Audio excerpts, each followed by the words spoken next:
বিশ্বের সবচেয়ে গুরুত্বপূর্ণ সমুদ্রপথগুলোর একটি হরমুজ প্রণালী আবারও উত্তেজনার কেন্দ্রে চলে এসেছে। ইরান ঘোষণা দিয়েছে তারা এই প্রণালীর আশপাশে লাইভ ফায়ার নো মহড়া চালাবে, অর্থাৎ বাস্তব অস্ত্র ব্যবহার করে সামরিক অনুশীলন। এই ঘোষণা এমন এক সময়ে এলো যখন কাছাকাছি এলাকায় অবস্থান করছে যুক্তরাষ্ট্রের শক্তিশালী যুদ্ধ জাহাজ ইউএসএস আব্রাহাম লিঙ্কন, যা একটি পারমাণবিক শক্তিচালিত বিমানবাহী রণতরী। ইরানের বিপ্লবী গার্ড বাহিনী ইতিমধ্যেই সব বাণিজ্যিক জাহাজকে সতর্কবার্তা দিয়েছে। বলা হয়েছে নির্ধারিত সময়ে ওই এলাকায় চলাচল ঝুঁকিপূর্ণ হতে পারে। এই মহড়ায় অংশ নিচ্ছে ইরানের দ্রুতগামী আক্রমণকারী নৌকা, ক্ষেপণাস্ত্র ইউনিট এবং অন্যান্য নৌ সম্পদ। বিষয়টি স্বাভাবিক সামরিক অনুশীলন হলেও সময় এবং স্থান দুটোই একে অত্যন্ত স্পর্শকাতর করে তুলেছে। কেন হরমুজ প্রণালী এত গুরুত্বপূর্ণ? হরমুজ প্রণালী বিশ্বের সবচেয়ে বড় তেল পরিবহন চোক পয়েন্ট। এটি পারস্য উপসাগরকে আন্তর্জাতিক সমুদ্রপথের সঙ্গে যুক্ত করে। সবচেয়ে সংকীর্ণ জায়গায় এর প্রস্থ মাত্র ৩৩ কিলোমিটার, কিন্তু এই ছোট জলপথ দিয়েই প্রতিদিন বিশ্বের প্রায় ২০% তেল পরিবহন হয়। গালফ অঞ্চলের দেশগুলোর তেল রপ্তানির জন্য কার্যত এর কোনো বিকল্প নেই। ফলে এখানে সামান্য গোলযোগ হলেই তার প্রভাব পড়ে বিশ্ব জুড়ে জ্বালানি বাজারে। অতীতেও দেখা গেছে হরমুজ প্রণালীতে উত্তেজনা বাড়লেই হঠাৎ করে তেলের দাম লাফিয়ে বেড়েছে। এ কারণেই ইরান যখন বলে আমাদের ওপর হামলা হলে আমরা হরমুজ প্রণালী বন্ধ করে দিতে পারি, তখন পশ্চিমাদের সেটাকে হালকাভাবে নেয়ার উপায় থাকে না। এর আগে ইরানের এক জ্যেষ্ঠ আইআরজিসি কর্মকর্তা দাবি করেছিলেন ইরান আকাশ, সমুদ্র পৃষ্ঠ এবং পানির নিচ সব দিক থেকেই হরমুজ প্রণালীতে সম্পূর্ণ নিয়ন্ত্রণ বজায় রেখেছে। এই ঘোষণার পর যুক্তরাষ্ট্রের প্রতিক্রিয়াও আসে দ্রুত। যুক্তরাষ্ট্রের সেন্ট্রাল কমান্ড প্রকাশ্যে জানায় তারা ইরানের বিপ্লবী গার্ড বাহিনীকে উত্তেজনা বাড়ানো থেকে বিরত থাকার আহ্বান জানাচ্ছে। তারা বলেছে আন্তর্জাতিক নৌ চলাচলের নিরাপত্তা বিঘ্নিত হলে যুক্তরাষ্ট্র তা সহ্য করবে না। সেন্টকমের বিবৃতিতে স্পষ্ট করে বলা হয়, মার্কিন যুদ্ধ জাহাজের ওপর নিচু দিয়ে উড়োজাহাজ চালানো, উচ্চগতির নৌকা দিয়ে সংঘর্ষের পথে এগিয়ে যাওয়া বা মার্কিন বাহিনীর দিকে অস্ত্র তাক করে রাখা, এ ধরনের আচরণকে অসুরক্ষিত ও অপেশাদার হিসেবে দেখা হবে। তারা আরও জানায় প্রতিদিন গড়ে প্রায় ১০০টি বাণিজ্যিক জাহাজ হরমুজ প্রণালী দিয়ে চলাচল করে। এটি একটি আন্তর্জাতিক জলপথ এবং বৈশ্বিক অর্থনীতির জন্য অত্যন্ত গুরুত্বপূর্ণ। যুক্তরাষ্ট্র বলেছে তারা এই অঞ্চলে থাকা নিজেদের সেনা, জাহাজ ও বিমানকে রক্ষায় সব প্রয়োজনীয় পদক্ষেপ নেবে। এই সামুদ্রিক উত্তেজনার মধ্যে ইরানের ভেতর থেকেও আসে উদ্বেগজনক খবর। দক্ষিণ ইরানের গুরুত্বপূর্ণ বন্দর নগরী বান্দার আব্বাসে একটি ভয়াবহ বিস্ফোরণ ঘটে। একটি আবাসিক ভবনে হওয়া এই বিস্ফোরণে অন্তত ৫ জন নিহত এবং ১৪ জন আহত হন। ঘটনাটি ঘটে ৩০ জানুয়ারি। সামাজিক যোগাযোগ মাধ্যমে দ্রুত গুজব ছড়িয়ে পড়ে যে এই বিস্ফোরণে নাকি আইআরজিসি নৌবাহিনীর এক শীর্ষ কমান্ডার নিহত হয়েছেন। তবে ইরানের রাষ্ট্রীয় সংবাদ সংস্থা ফার্স নিউজ এই দাবি অস্বীকার করেছে। একদিকে যুক্তরাষ্ট্র ইরানের ওপর সামরিক চাপ বাড়াচ্ছে, অন্যদিকে ইরান হরমুজ প্রণালীতে শক্তি প্রদর্শন করছে। কেন সৌদি আরবের অবস্থান বদলাচ্ছে বলে মনে হচ্ছে? ইরান কেন আরব দেশগুলোকে সতর্ক করছে? আর ডোনাল্ড ট্রাম্পের বিশাল নৌবহর আসলে কি বার্তা দিচ্ছে? সৌদি আরব কি সত্যিই অবস্থান বদলেছে? সম্প্রতি এক্সিওসের একটি রিপোর্ট বড় আলোচনার জন্ম দিয়েছে। রিপোর্ট অনুযায়ী সৌদি প্রতিরক্ষামন্ত্রী প্রিন্স খালিদ বিন সালমান ওয়াশিংটনে গিয়ে মার্কিন কর্মকর্তাদের সঙ্গে গোপন বৈঠক করেন।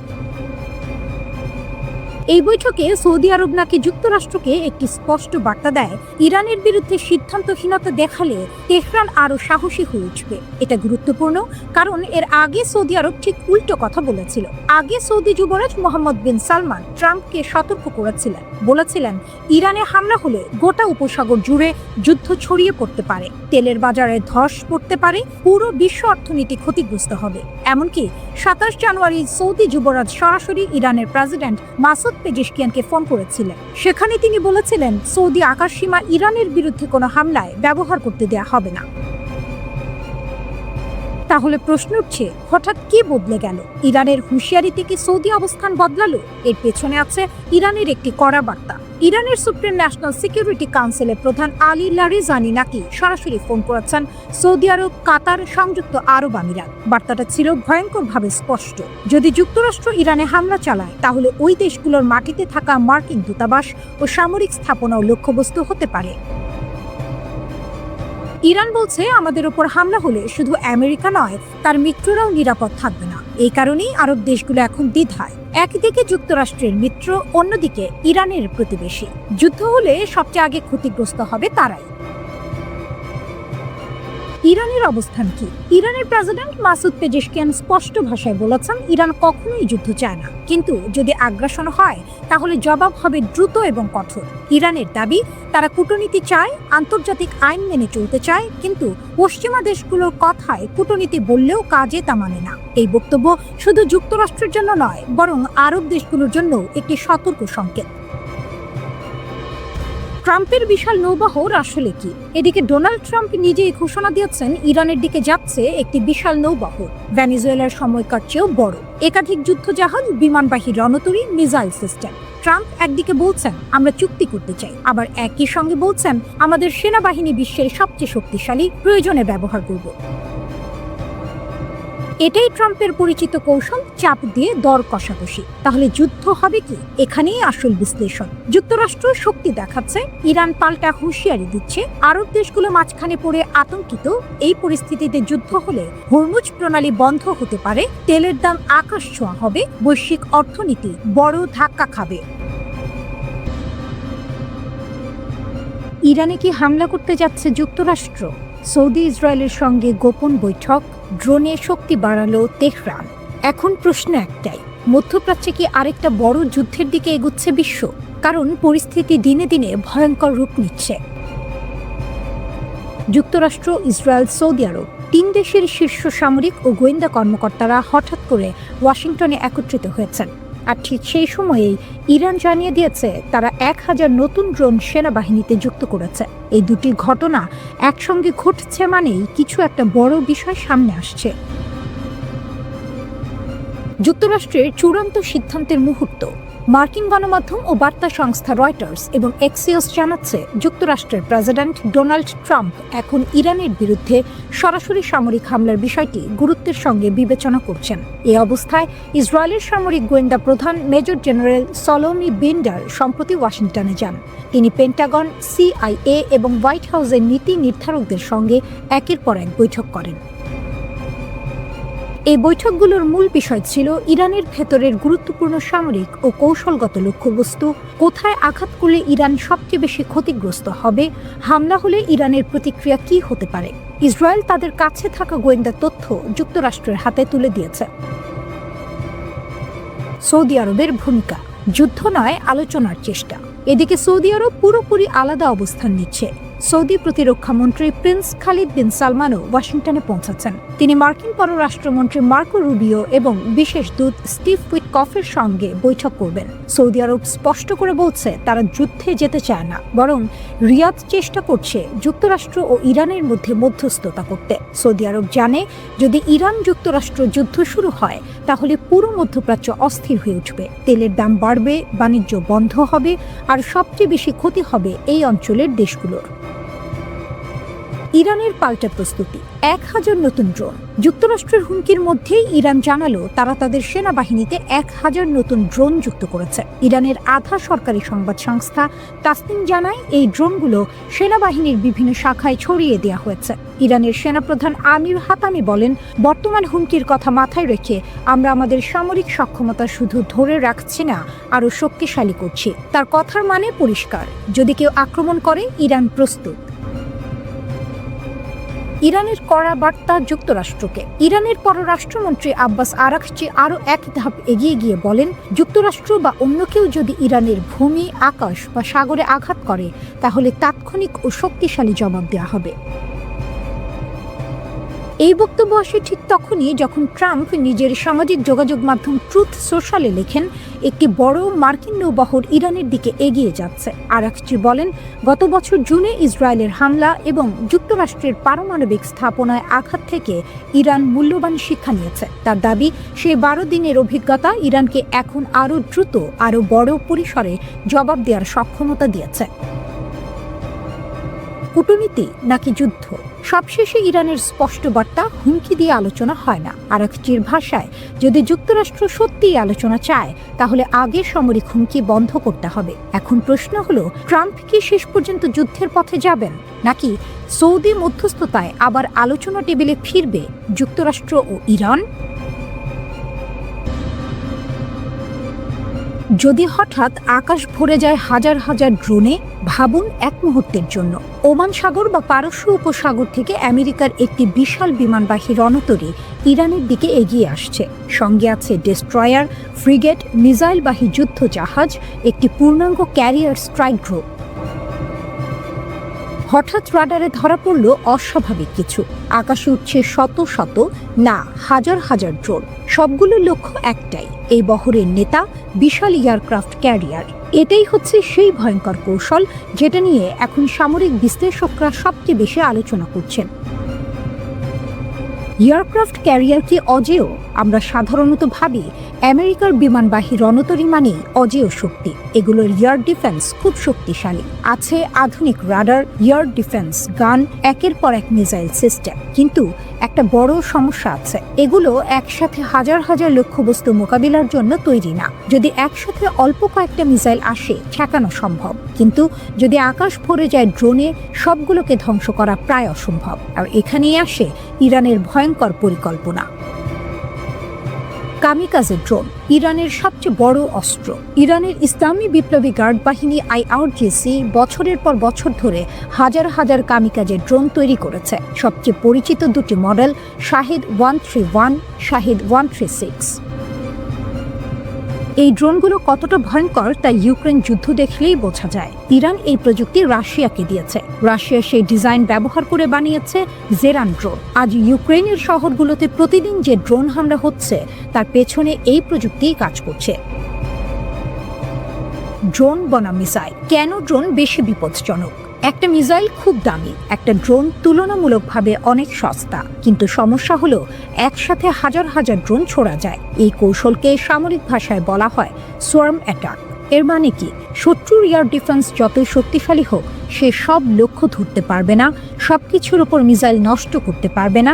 শেষ পর্যন্ত কিছু ড্রোন ঢুকবে। আর একটা এয়ারক্রাফট ক্যারিয়ারে যদি ঠিক জায়গায় মাত্র কয়েকটি ড্রোন আঘাত করে, তাতেই ভয়াবহ ক্ষতি হতে পারে।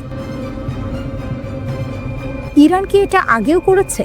হ্যাঁ, ইরান এর আগে ইসরায়েলের দিকে একসাথে অনেক মিসাইল ছুড়েছে, বড় পরিসরে হামলা চালিয়েছে। ফিলিস্তিনি প্রতিরোধ গোষ্ঠীও একই কৌশলে ইসরায়েলের এয়ার ডিফেন্স ভেদ করতে পেরেছিল। এখন সামরিক বিশ্লেষকরা বলছেন, ইরান এই একই পদ্ধতি আমেরিকার বিমানবাহী রণতরীর বিরুদ্ধে ব্যবহার করতে পারে। এই দাবি তুলেছে সামরিক বিষয়ক ওয়েবসাইট ডিফেন্স সিকিউরিটি এশিয়া। ঝুঁকিতে কত বড় সম্পদ? এই মুহূর্তে মধ্যপ্রাচ্যে রয়েছে USS আব্রাহাম লিঙ্কন এবং আসার কথা আছে USS রুজভেল্ট। প্রতিটি এয়ারক্রাফট ক্যারিয়ারের দাম কয়েক বিলিয়ন ডলার। শুধু টাকার দিক থেকেই না, এগুলো আমেরিকার সামরিক অহংকারের প্রতীক। যদি ইরান কখনো একটি ক্যারিয়ার ডুবিয়ে দেয় বা মারাত্মকভাবে ক্ষতিগ্রস্ত করে, তাহলে সেটা হবে আমেরিকার জন্য ঐতিহাসিক ধাক্কা এবং ইরানের জন্য বিশাল কৌশলগত জয়। ইরানে এক সপ্তাহে 99টি ভূমিকম্প। প্রকৃতির খেলা নাকি যুদ্ধের প্রস্তুতি? ইরান, ইসরায়েল এবং যুক্তরাষ্ট্র এই তিন দেশকে ঘিরে মধ্যপ্রাচ্যে উত্তেজনা আবার নতুন করে মাথাচাড়া দিয়েছে। ঠিক এই সময়ে সামনে আসে একটি অস্বাভাবিক তথ্য। মাত্র এক সপ্তাহে ইরানে 99টি ভূমিকম্প। আর এখান থেকেই শুরু হয় জল্পনা, গুজব আর নানা ষড়যন্ত্র তত্ত্ব। প্রশ্ন হলো, এগুলো কি স্বাভাবিক ভূমিকম্প, নাকি গোপন পারমাণবিক পরীক্ষা, নাকি যুক্তরাষ্ট্র ও ইসরায়েলের সঙ্গে সম্ভাব্য যুদ্ধের প্রস্তুতি? কি ঘটেছে ইরানে? সালের 10 থেকে 16 জানুয়ারি মাত্র 6 দিনের মধ্যে ইরানে মোট 99টি ভূমিকম্প রেকর্ড করা হয়। এই ভূমিকম্পগুলোর মধ্যে 72টির মাত্রা ছিল 3.0 এর আশেপাশে, 21টি ছিল 3 থেকে 4 মাত্রার মধ্যে, 5টি ছিল 4 থেকে 5 মাত্রার মধ্যে এবং মাত্র একটি ভূমিকম্প ছিল 5 থেকে 6 মাত্রার, অর্থাৎ বেশিরভাগ কম থেকে মাঝারি মাত্রার ভূমিকম্প। কোন কোন এলাকায় ভূমিকম্প হয়েছে? এই ভূমিকম্পগুলো কোনো একটি জায়গায় সীমাবদ্ধ ছিল না, বরং একাধিক প্রদেশে ছড়িয়ে পড়ে। খুসান 18টি, ইয়াজদ 13টি, কেরমান, দক্ষিণ খোরাসান প্রতিটিতে 7টি করে। এই বিস্তৃত ভৌগোলিক ছড়ানো বিষয়টি গুরুত্বপূর্ণ, কারণ যদি এটা কোনো গোপন বিস্ফোরণ হতো তাহলে সাধারণত একটি নির্দিষ্ট এলাকায় সীমাবদ্ধ থাকতো। ইস্পাহান কেন এত গুরুত্বপূর্ণ? এখানেই শুরু হয় রাজনৈতিক বার্তা। ইস্পাহান প্রদেশে রয়েছে ইরানের গুরুত্বপূর্ণ পারমাণবিক স্থাপনা। এই জায়গায় রয়েছে গবেষণা রিঅ্যাক্টর, পারমাণবিক ল্যাব, জ্বালানি প্রস্তুত কেন্দ্র। আর এখানেই সমস্যা। 2025 সালের জুন মাসে যুক্তরাষ্ট্র দাবি করেছিল তারা ইরানের 3টি পারমাণবিক স্থাপনায় হামলা চালিয়েছে, যার একটি ছিল ইস্পাহান। সেই অভিযানের নাম ছিল অপারেশন মিডনাইট হ্যামার। তাই এখন যখন ইস্পাহানের আশেপাশে ভূমিকম্প হচ্ছে তখন সন্দেহ আরো বেড়ে যাচ্ছে। ট্রাম্প বনাম ইরান, হত্যার হুমকি ও যুদ্ধের ভাষা। এই ভূমিকম্পের খবর এমন এক সময় এসেছে যখন রাজনৈতিক উত্তেজনা চরমে। ডোনাল্ড ট্রাম্প হুঁশিয়ারি দিয়েছেন, আমাকে হত্যা করা হলে ইরানকে পৃথিবীর মানচিত্র থেকে মুছে দেওয়া হবে। অন্যদিকে ইরান বলেছে খামেনিকে আঘাত করলে হাত কেটে নেওয়া হবে। এ ধরনের ভাষা সাধারণত যুদ্ধের আগের সময়েই শোনা যায়। ইসরায়েলেও ভূমিকম্প আরো সন্দেহ। 14 জানুয়ারি ইসরায়েলে 4.2 মাত্রার ভূমিকম্প হয়। এর কেন্দ্র ছিল ডিমোনা পারমাণবিক স্থাপনার কাছাকাছি। এই ঘটনাও নতুন প্রশ্ন তোলে। ডিমোনা ইসরায়েলের গোপন পারমাণবিক কর্মসূচির কেন্দ্র বলে মনে করা হয়। সেখানে আগে থেকেই নিরাপত্তা মহড়া চলছিল। ভূমিকম্পের পর সাইরেন বেজে ওঠে, আতঙ্ক ছড়িয়ে পড়ে। কিছু বিশ্লেষক দাবি করেন ইসরায়েল হয়তো পারমাণবিক কার্যকলাপ বাড়াচ্ছে, যদিও এর কোনো প্রমাণ এখনো নেই। তাহলে সত্যিটা কি? এখন সবচেয়ে গুরুত্বপূর্ণ প্রশ্ন, এগুলো কি প্রকৃতির স্বাভাবিক ঘটনা নাকি গোপন সামরিক তৎপরতা? ভূতাত্ত্বিকদের মতে ইরান ও ইসরায়েল দুটোই ভূমিকম্প প্রবণ এলাকায় অবস্থিত। ছোট ছোট ভূমিকম্প একসাথে হওয়াকে বলা হয় সাইসমিক স্টর্ম। এটি অনেক সময় স্বাভাবিকভাবেই ঘটে, কিন্তু রাজনীতি যখন উত্তপ্ত থাকে তখন প্রতিটি প্রাকৃতিক ঘটনাও রাজনৈতিক অর্থ পেয়ে যায়। কিন্তু এখন পর্যন্ত কোনো প্রমাণ নেই যে এই ভূমিকম্পগুলো পারমাণবিক পরীক্ষা বা যুদ্ধ প্রস্তুতির ফল। মধ্যপ্রাচ্যে আবারও যুদ্ধের আশঙ্কা ঘনীভূত হচ্ছে। যুক্তরাষ্ট্র, ইসরায়েল আর ইরান এই 3 পক্ষকে ঘিরে এমন এক উত্তেজনা তৈরি হয়েছে যেখানে সামান্য ভুল হিসাব থেকেই শুরু হতে পারে আরেকটি বড় যুদ্ধ। ইরানের বিপ্লবী গার্ড বাহিনী IRGC এর প্রধান commander major general Mohammad Pakpour সরাসরি সতর্কবার্তা দিয়েছেন যুক্তরাষ্ট্র ও ইসরায়েলকে। ইরানের রাষ্ট্রীয় টেলিভিশন প্রেস টিভিতে তিনি বলেন, ইরানের সেনারা এখন সর্বোচ্চ সতর্কতায় আছে আর তাদের হাত ট্রিগারে। যদি কোনো হামলা হয় ইরান 1 সেকেন্ডও দেরি করবে না।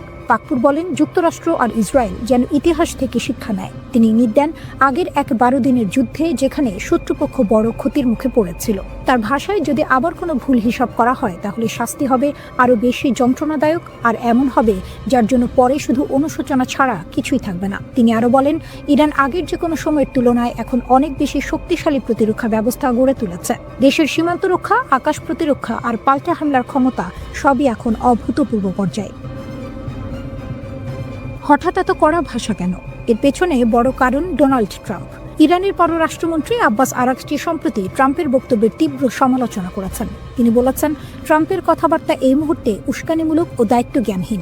আরাগচির দাবি, ট্রাম্পের লাগাতার হুমকি আসলে উগ্রপন্থী গোষ্ঠীগুলোকে আরও সাহস দিচ্ছে। এই বক্তব্যগুলো সন্ত্রাসী নেটওয়ার্কগুলোর জন্য এক ধরনের মোটিভেশন হয়ে উঠছে।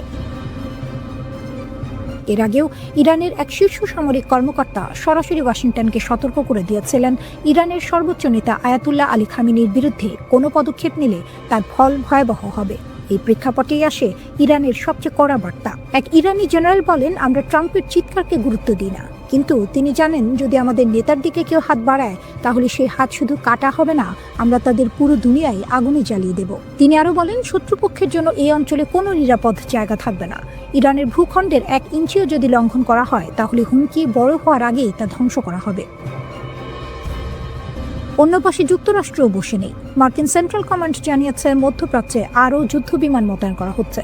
বিশ্লেষকদের মতে এটা স্পষ্ট ইঙ্গিত ওয়াশিংটন সম্ভাব্য সংঘাতের জন্য প্রস্তুতি নিচ্ছে। এই উত্তেজনার মাঝেই আরেকটি অদ্ভুত ঘটনা ঘটে। 20 থেকে 21 জানুয়ারির রাতে ডোনাল্ড ট্রাম্পের বিমান মাঝপথে যান্ত্রিক সমস্যার পরে তিনি বাধ্য হন বিমান বদলাতে। মেরিল্যান্ডের জয়েন্ট বেস ইন রুজে ফিরে গিয়ে অন্য বিমানে যাত্রা শুরু করেন। ট্রাম্প তখন যাচ্ছিলেন সুইজারল্যান্ডের ডাভোসে 2026 সালে ওয়ার্ল্ড ইকোনমিক ফোরামে যোগ দিতে।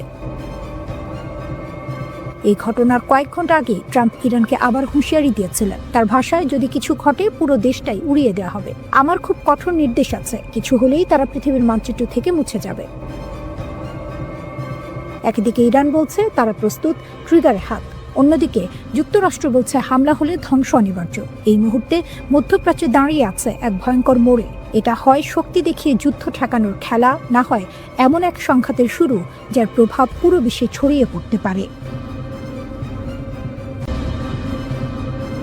ইরান ও যুক্তরাষ্ট্রের মধ্যে উত্তেজনা আবারও বিপজ্জনক পর্যায়ে পৌঁছেছে। দুপক্ষের বক্তব্যে এখন আর কূটনৈতিক ভাষা নেই, আছে সরাসরি হুমকি, পাল্টা হুমকি এবং শক্তি প্রদর্শন। প্রশ্ন হচ্ছে, এই উত্তেজনা কি আবার যুদ্ধের দিকে গড়াচ্ছে? ইরানের সশস্ত্র বাহিনীর মুখপাত্র জেনারেল আবুল ফাজল শাখারি সরাসরি বলেছেন, ট্রাম্পের হুমকিকে আমরা খুব একটা গুরুত্ব দিই না, কিন্তু যদি আমাদের সর্বোচ্চ নেতার দিকে কোনো আক্রমণাত্মক হাত বাড়ানো হয় তাহলে সেই হাত কেটে ফেলা হবে। শুধু তাই নয়, তিনি আরও বলেন, আমরা তাদের শান্তি ও নিরাপত্তা কেড়ে নেব, তাদের পৃথিবী আগুনে পুড়বে। এই বক্তব্য এসেছে এমন এক সময়ে যখন ডোনাল্ড ট্রাম্প প্রকাশ্যে বলেছেন ইরানের নেতৃত্ব পরিবর্তনের প্রয়োজন আছে। অর্থাৎ শুধু নীতি পরিবর্তন নয়, শাসন ব্যবস্থাই বদলাতে হবে, এমন ইঙ্গিত দিয়েছেন তিনি। ইরান এই মন্তব্যকে সরাসরি শাসক গোষ্ঠীর ওপর আঘাত হিসেবে দেখছেন। ট্রাম্প দাবি করেছেন ইরানে 800-এর বেশি মানুষকে ফাঁসি দেওয়ার পরিকল্পনা ছিল। যুক্তরাষ্ট্র কড়া বার্তা দেওয়ার পর তেহরান সেই পরিকল্পনা থেকে সরে আসে। ট্রাম্প বলেন, আমরা জানিয়ে দিয়েছিলাম এটা হলে খুব খারাপ দিন আসবে। এরপর তারা কাউকে ফাঁসি দেয়নি। তবে তিনি এটাও বলেছেন, ভবিষ্যতে কি হবে সেটা বলা যায় না। অর্থাৎ সামরিক বিকল্প এখনও পুরোপুরি বন্ধ নয়। এই উত্তেজনার মূল কারণ শুরু হয় গত বছরের 28 ডিসেম্বর। ইরানে অর্থনৈতিক সংকট, মুদ্রার ব্যাপক পতন ও বেকারত্বের কারণে দেশ জুড়ে বিক্ষোভ শুরু হয়। সরকার কঠোর হাতে তা দমন করে। যুক্তরাষ্ট্রভিত্তিক মানবাধিকার সংস্থাগুলোর দাবি, এই দমনে অন্তত 4510 জন নিহত হয়েছে। ইরানের সর্বোচ্চ নেতা আয়াতুল্লাহ আলী খামেনি এসব মৃত্যুর জন্য সরাসরি যুক্তরাষ্ট্রকে দায়ী করেছেন। তিনি ট্রাম্পকে অপরাধী আখ্যা দিয়ে বলেছেন, যুক্তরাষ্ট্রই এই অস্থিরতা উস্কে দিয়েছে। এই পরিস্থিতিতে আরেকটি গুরুতর আশঙ্কার কথা বলেছেন আন্তর্জাতিক বিশ্লেষকরা। সাবেক পারমাণবিক অস্ত্র পরিদর্শক ডেভিড অলব্রাইট বলেছেন, ইরানের ভেতরে যদি দীর্ঘদিন বিশৃঙ্খলা চলতে থাকে তাহলে দেশটি তার পারমাণবিক স্থাপনাগুলো সুরক্ষিত রাখতে ব্যর্থ হতে পারে। ইন্টারনেট বন্ধ, প্রশাসনিক অচলাবস্থা, সব মিলিয়ে পারমাণবিক নিরাপত্তা ঝুঁকির মুখে পড়তে পারে। এর মধ্যে ইসরায়েল নতুন করে হুঁশিয়ারি দিয়েছে। গত বছর ইরান ও ইসরায়েলের মধ্যে 12 দিনের যুদ্ধ হয়েছিল। সেই অভিজ্ঞতা সামনে রেখে ইসরায়েল বলছে, ইরান যদি আবার ভুল হিসাব করে হামলা চালায় তাহলে এমন শক্তি দিয়ে জবাব দেওয়া হবে যা ইরান আগে কখনো দেখেনি। ইরানও কেবল সামরিক ভাষায় সীমাবদ্ধ নেই, তারা এবার আইনি পথে হাঁটছে। তেহরান ঘোষণা দিয়েছে, যুক্তরাষ্ট্র ও ইসরায়েলের বিরুদ্ধে আন্তর্জাতিক আদালতে মামলা করার প্রস্তুতি চলছে। দেশ জুড়ে বিশেষ তদন্ত দল গঠন করা হয়েছে। যুদ্ধকালীন ক্ষয়ক্ষতি, নিহতদের তথ্য, সাক্ষ্য সব সংগ্রহ করা হচ্ছে। একই সঙ্গে দেশের ভেতরে নিয়ন্ত্রণ আরও কড়া করা হয়েছে। ইরান সরকার প্রায় 40,000 স্টারলিংক স্যাটেলাইট ইন্টারনেট সংযোগ বন্ধ করে দিয়েছে। তাদের দাবি, এই নেটওয়ার্ক ব্যবহার করে যুক্তরাষ্ট্র ও ইসরায়েল বিক্ষোভ উস্কে দিচ্ছে। ইরান বলছে, এই লড়াই শুধু ইরানের নয়, পুরো মধ্যপ্রাচ্যের। ইরান, ইরাক, হিজবুল্লাহ, ফিলিস্তিনি গোষ্ঠী ও ইয়েমেনের আনসারুল্লাহ সবাই একসঙ্গে যুক্তরাষ্ট্র ও ইসরায়েলের বিরুদ্ধে দাঁড়াবে। ইরানের বিমান প্রতিরক্ষা ব্যবস্থা সত্যিই কি যুক্তরাষ্ট্র ও ইসরায়েলের ভয়ঙ্কর আক্রমণ ঠেকাতে পারবে? এই লড়াইটা শুধু মিসাইল বনাম মিসাইলের নয়, এটা রাডার, স্টেলথ প্রযুক্তি আর কয়েক সেকেন্ডের সিদ্ধান্তের যুদ্ধ। এক মুহূর্ত দেরি মানেই ধ্বংস। ইরানের জন্য সবচেয়ে বড় হুমকি হচ্ছে যুক্তরাষ্ট্র ও ইসরায়েলের ব্যবহার করা F-35 লাইটনিং 2 যুদ্ধ বিমান। এগুলো পঞ্চম প্রজন্মের স্টেলথ ফাইটার জেট। সাধারণ ভাষায় বললে, এই বিমানগুলো এমনভাবে তৈরি যে রাডার সহজে ধরতেই পারে না। শত্রু দেশের আকাশসীমার ভেতরে অনেক দূর ঢুকে পড়ার পরেও অনেক সময় এগুলোর অস্তিত্ব ধরা পড়ে না। 2024 সালের অক্টোবরে ইসরায়েল যখন ইরানের গুরুত্বপূর্ণ সামরিক স্থাপনায় হামলা চালায়, তখন আন্তর্জাতিক বিভিন্ন রিপোর্টে বলা হয়, ইসরায়েলি যুদ্ধবিমানগুলো ইরানের আকাশ প্রতিরক্ষা এড়িয়ে সরাসরি লক্ষ্যবস্তুতে আঘাত হানে। এখানেই ইরানের সবচেয়ে বড় চ্যালেঞ্জ, এই অদৃশ্য শত্রুকে কিভাবে সময়মতো শনাক্ত করা যাবে। দীর্ঘদিন ধরে ইরানের আকাশ প্রতিরক্ষার মূল ভরসা ছিল রাশিয়ার দেয়া S-300 PMU-2 সিস্টেম। এটি অনেক দূর থেকে শত্রু বিমান বা মিসাইল শনাক্ত করতে পারে, কিন্তু 2024 সালের শেষ দিকে ইসরায়েলের নির্ভুল হামলায় এই S-300 সিস্টেমের শেষ সক্রিয় ব্যাটারিগুলো ধ্বংস হয়ে যায় বলে দাবি করা হয়। এর ফলে ইরানের আকাশ প্রতিরক্ষায় বড় ধরনের ফাঁক তৈরি হয়। এই ঘটনাই দেখিয়ে দেয় পুরনো রুশ প্রযুক্তি আধুনিক পশ্চিমা ইলেকট্রনিক যুদ্ধ আর স্মার্ট মিসাইলের সামনে কতটা দুর্বল। এরপর ইরান সামনে আনে তাদের নিজস্ব তৈরি ব্যবস্থা বাভার 373। ইরানের দাবি এই সিস্টেম রাশিয়ার S-400 কিংবা আমেরিকার প্যাট্রিয়ট সিস্টেমের সমতুল্য। এতে ব্যবহার করা হয় সাইয়াদ 4B মিসাইল, যার পাল্লা নাকি 300 কিলোমিটারের বেশি, এবং এটি অনেক উঁচুতে থাকা লক্ষ্যবস্তু ধ্বংস করতে পারে। ইরানি কর্মকর্তারা আরও দাবি করেন বাভার 373 স্টেলথ বিমানও শনাক্ত করতে পারে। তবে বাস্তব যুদ্ধে, বিশেষ করে পূর্ণমাত্রার সংঘর্ষে এই দাবি এখনও পরীক্ষিত নয়। তবুও বর্তমানে এই সিস্টেমই ইরানের আকাশ রক্ষার মূল ভরসা। লং রেঞ্জ সিস্টেমের পাশাপাশি আছে মাঝারি পাল্লার 15তম খোরদাত প্রতিরক্ষা ব্যবস্থা। এটি একসাথে একাধিক লক্ষ্যবস্তুতে আঘাত হানতে পারে। এর রাডার প্রায় 150 কিলোমিটার দূর থেকে যুদ্ধবিমান ও ক্রুজ মিসাইল শনাক্ত করতে সক্ষম। সবচেয়ে বড় সুবিধা হলো এটি খুব দ্রুত অবস্থান বদলাতে পারে, ফলে শত্রুর জন্য এটিকে টার্গেট করা কঠিন হয়ে যায়। কিন্তু সমস্যা এখানেই শেষ নয়। আজকের যুদ্ধে শুধু ওপর দিয়ে আসা বিমান নয়, নিচু দিয়ে উড়ে আসা ক্রুজ মিসাইলও ভয়ঙ্কর হুমকি। এগুলো রাডার এড়িয়ে পাহাড়, ভবনের আড়াল ধরে এগোয়। এসব ঠেকাতে ইরান ব্যবহার করছে টর M1 এবং আজারাক নামের স্বল্প পাল্লার প্রতিরক্ষা ব্যবস্থা। কিন্তু যদি একসাথে অনেক মিসাইল ছোড়া হয়, তাহলে এই সিস্টেমগুলো চাপ সামলাতে ব্যর্থ হতে পারে। আরেকটি বড় দিক হলো আধুনিক যুদ্ধ শুধু অস্ত্রের নয়, চোখ অন্ধ করার যুদ্ধ। যুক্তরাষ্ট্র ও ইসরায়েলের রয়েছে অত্যাধুনিক ইলেকট্রনিক ওয়ারফেয়ার প্রযুক্তি, যা রাডার জ্যাম বা বিভ্রান্ত করতে পারে। ইরান এর জন্য অ্যান্টি জ্যামিং প্রযুক্তিতে বিনিয়োগ করেছে। ইরানের পাশে রাশিয়া শক্ত ঢাল নাকি নীরব চাল? সামনে কি করবে যুক্তরাষ্ট্র ও ইসরায়েল? ইরানের চারপাশে চাপ বাড়ছে। যুক্তরাষ্ট্রের যুদ্ধ বিমানবাহী রণতরী এগিয়ে যাচ্ছে অঞ্চলের দিকে, আর ঠিক এই সময়েই ইরানের পাশে শক্ত ঢালের মতো দাঁড়িয়ে গেছে রাশিয়া। প্রশ্ন উঠছে, ইরানকে রক্ষা করতে ঠিক কি করেছে মস্কো, আর এর জবাবে যুক্তরাষ্ট্র ও ইসরায়েল কি করতে পারে? ইরান অভ্যন্তরীণ আন্দোলন, অর্থনৈতিক সংকট আর আন্তর্জাতিক চাপ সবকিছু একসঙ্গে মোকাবিলা করেছে। এই সুযোগেই মার্কিন প্রেসিডেন্ট ডোনাল্ড ট্রাম্প একাধিকবার ইরানের বিরুদ্ধে সামরিক হামলার হুমকি দিয়েছেন, কিন্তু হঠাৎ করেই সেই সিদ্ধান্ত আপাতত স্থগিত রাখা হয়েছে। এটা কি শান্তির ইঙ্গিত, নাকি বড় ঝড় আসার আগের নিস্তব্ধতা? এই প্রশ্ন আরো জোরালো হয় যখন যুক্তরাষ্ট্র হঠাৎ করে কাতারে অবস্থিত তাদের সবচেয়ে গুরুত্বপূর্ণ সামরিক ঘাঁটি আল উদেইদ থেকে কিছু উচ্চ পর্যায়ের কর্মকর্তাকে সরিয়ে নেয়। এই সিদ্ধান্তের পরই ইরানে উত্তেজনা ছড়িয়ে পড়ে, কারণ দীর্ঘদিন ধরে ট্রাম্প প্রশাসন ইরানের বিরুদ্ধে সরাসরি সামরিক হামলার কথা বলে আসছিল।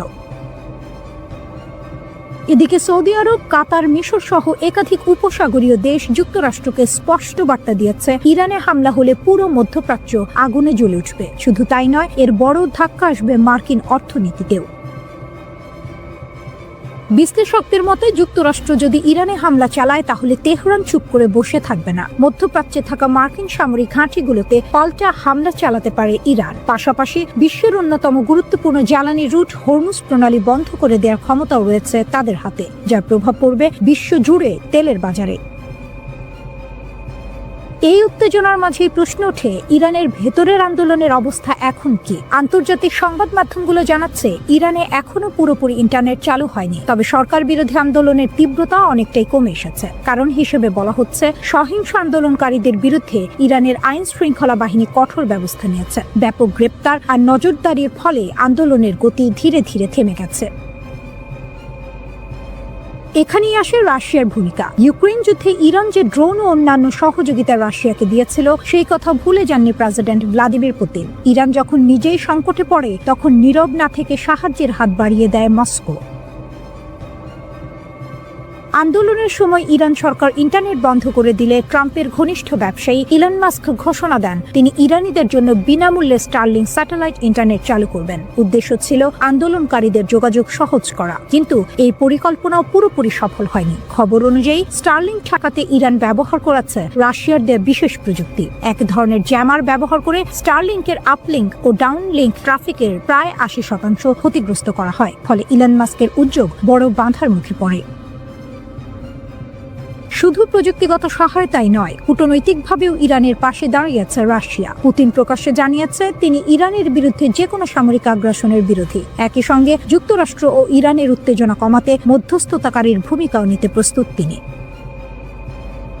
সবচেয়ে গুরুত্বপূর্ণ বিষয় হলো রাশিয়া ও ইরানের মধ্যে থাকা কৌশলগত সামরিক ও অর্থনৈতিক চুক্তি। এই চুক্তির মাধ্যমে দীর্ঘমেয়াদে ইরানকে সহায়তা দেওয়ার প্রতিশ্রুতি দিয়েছে মস্কো। আয়াতুল্লাহ আলী খামেনির নেতৃত্বাধীন ইরানের সঙ্গ থেকে সরে আসার কোনো ইঙ্গিত এখনো দেননি পুতিন। সব মিলিয়ে বলা যায় রাশিয়া সরাসরি যুদ্ধে নামেনি, কিন্তু প্রযুক্তি, কূটনীতি ও কৌশলগত অবস্থান দিয়ে ইরানের জন্য এক ধরনের নীরব ঢাল তৈরি করেছে। একটি উত্তপ্ত আগ্নেয়গিরি, ভেতরে জমে আছে ক্ষোভ, অসন্তোষ আর রাগ, আর সেই আগুনে ঘি ঢালছে বিদেশি শক্তিগুলো, এমনটাই দাবি করছে ইরান সরকার। ইরানের সাম্প্রতিক যে আন্দোলন শুরু হয়েছে তা প্রথমে ছিল তুলনামূলক শান্তিপূর্ণ।